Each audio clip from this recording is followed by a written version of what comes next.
Bharatiya Janata party ने जम्मू कश्मीर में assembly के चुनाव करवा करके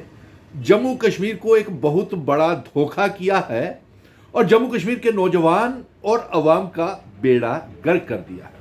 या यूं कहिए कि ऐसी सरकार साजिश करके भारतीय जनता पार्टी ने जम्मू कश्मीर में बनाई है कि तमाम एमएलएस को स्कॉर्पियोज, गाड़ियों के काफले, मर्सिडीज, जैमर्स कारें दे दी, लेकिन सरकार जो है वो नैनो सरकार बना दी। यानी कि काफिले कारों के दे दिए और जो सरकार बनाई वो नैनो सरकार बन के रह गई और कोई इख्तियार नहीं उनके पास। कल कैबिनेट की बैठक थी, तमाम नौजवानों को और 1,30,00,000 अवाम को उम्मीदें थी कि नौजवानों के मसले हल होंगे, उनके बर्निंग इश्यूज जो हैं कैबिनेट की मीटिंग में फैसले होंगे। लेकिन लाचार कैबिनेट की बैठक में कोई ऐसा फैसला नहीं लिया जा सका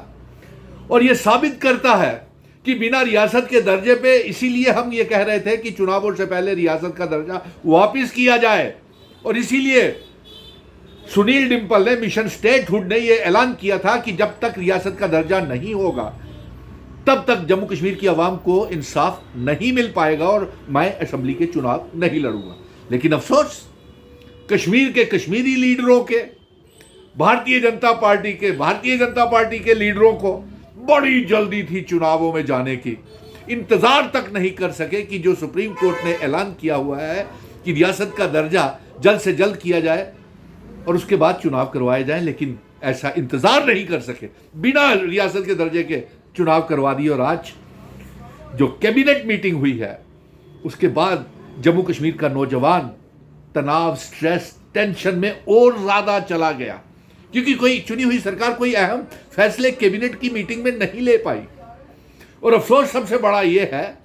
कि कैबिनेट में जो फैसले लिए गए उसका तफसील, डिटेल्स भी नहीं बता पाए, मिनट्स ऑफ द मीटिंग्स भी नहीं बता पाए कि कैबिनेट में क्या क्या फैसले हुए हैं, क्योंकि ये तमाम मिनट्स ऑफ द मीटिंग जो है ये लेफ्टिनेंट गवर्नर मनोज सिन्हा साहब के पास भेजे जाएंगे। वो जिनको अप्रूवल देंगे वो काम होंगे। और अफसोस इस बात का भी है कि कैबिनेट की बैठक में भारतीय जनता पार्टी ने इस तरीके की साजिशें की हुई हैं कि वो अपने मैनिफेस्टो में किए हुए वादे, तमाम नौजवानों को रेगुलराइज करना, उनकी तनख्वाहें बढ़ाना, उनको पक्का करना और उनके मसले हल करना,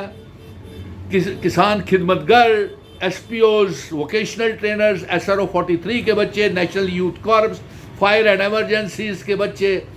रहबरे खेल, जंगलात, सेहत, land donors, PHE, PDD, PWD के डेली वेजर्स को पक्का करना,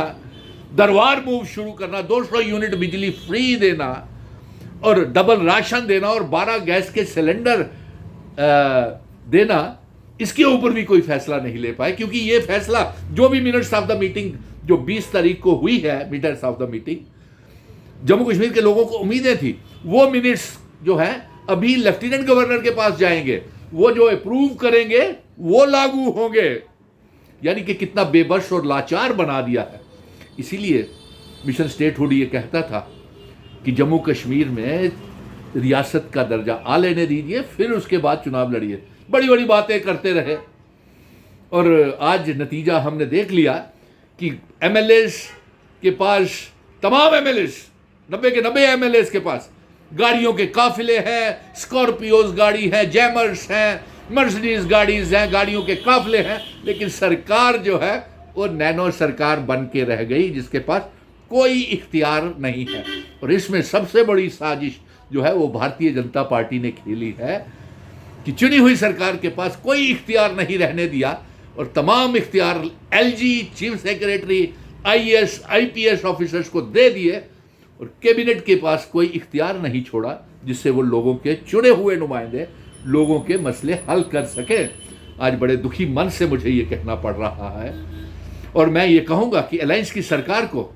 डॉक्टर फारूक अब्दुल्ला साहब, चीफ मिनिस्टर उमर अब्दुल्ला साहब और कांग्रेस पार्टी भी जो अलायंस का हिस्सा है, मिशन स्टेटहुड ने तो आपको समर्थन किया है, आगे भी करेगी और ये जंग लड़ेगी। सिर्फ रियासत के दर्जे की ही नहीं, आर्टिकल 370-35 से जब तक वापस नहीं आता, जब तक इंस्ट्रूमेंट ऑफ असेशन की शर्तें, जिन शर्तों के ऊपर जम्मू कश्मीर, लद्दाख, पीओके, गिलगित बल्टिस्तान का इल्हाक भारत के साथ हुआ है, जब तक वो इकट्ठा नहीं होता, तब तक जम्मू कश्मीर के नौजवानों को, अवाम को ऐसी साजिश की भारतीय जनता पार्टी ने, और ऊपर से प्रधानमंत्री जी भी जो दावे करते हैं कि जो वादा करते हैं उसे पूरा करते हैं, लेकिन आपके दावे, आपने तो सुप्रीम कोर्ट के फैसले को भी नजरअंदाज कर दिया, वो भी लागू नहीं कर रहे रियासत का दर्जा वापस करने का। आपने तो जो वादे पार्लियामेंट में किए थे 5 अगस्त 2019 को, वो वादे भी ना प्राइम मिनिस्टर और ना होम मिनिस्टर साहब ने किए थे पूरे। तो मसला हल कैसे होगा? अफसोस की बात है कि ये बड़ी साजिशें हुई हैं जम्मू कश्मीर के साथ, और सबसे बड़ी गुनाह तो जम्मू कश्मीर की तमाम पॉलिटिकल पार्टीज, जिसमें भारतीय जनता पार्टी के 28 एमएलए, 2 मेंबर पार्लियामेंट और तमाम कांग्रेस, नेशनल कॉन्फ्रेंस, पीडीपी, अपनी पार्टी और पीपल्स कॉन्फ्रेंस, कश्मीर के पॉलिटिकल पार्टीज और नेताओं को बहुत जल्दी पड़ी थी चुनाव लड़ने की, क्योंकि बेरोजगार थे तमाम पॉलिटिकल लीडर्स। उन्होंने अपनी रोजगारी का सोचा, लेकिन बेरोजगार नौजवानों को और अवाम के हकूक के बारे में कुछ नहीं सोचा। लोग दब रहे हैं, दरबार मुंह बंद, कारोबार ठप, स्मार्ट मीटर, प्रीपेड मीटर, बिजली के किराए, लगान, जजिए, ना जाने कितने कितने किस्म के। लेकिन बेबस इस बात का हो रहा है, और हंसी भी आ रही है कि ऐसी साजिश भारतीय जनता पार्टी ने की है। चुनाव तो करवाना नहीं चाहते थे, मजबूरी में चुनाव करवाए, और उस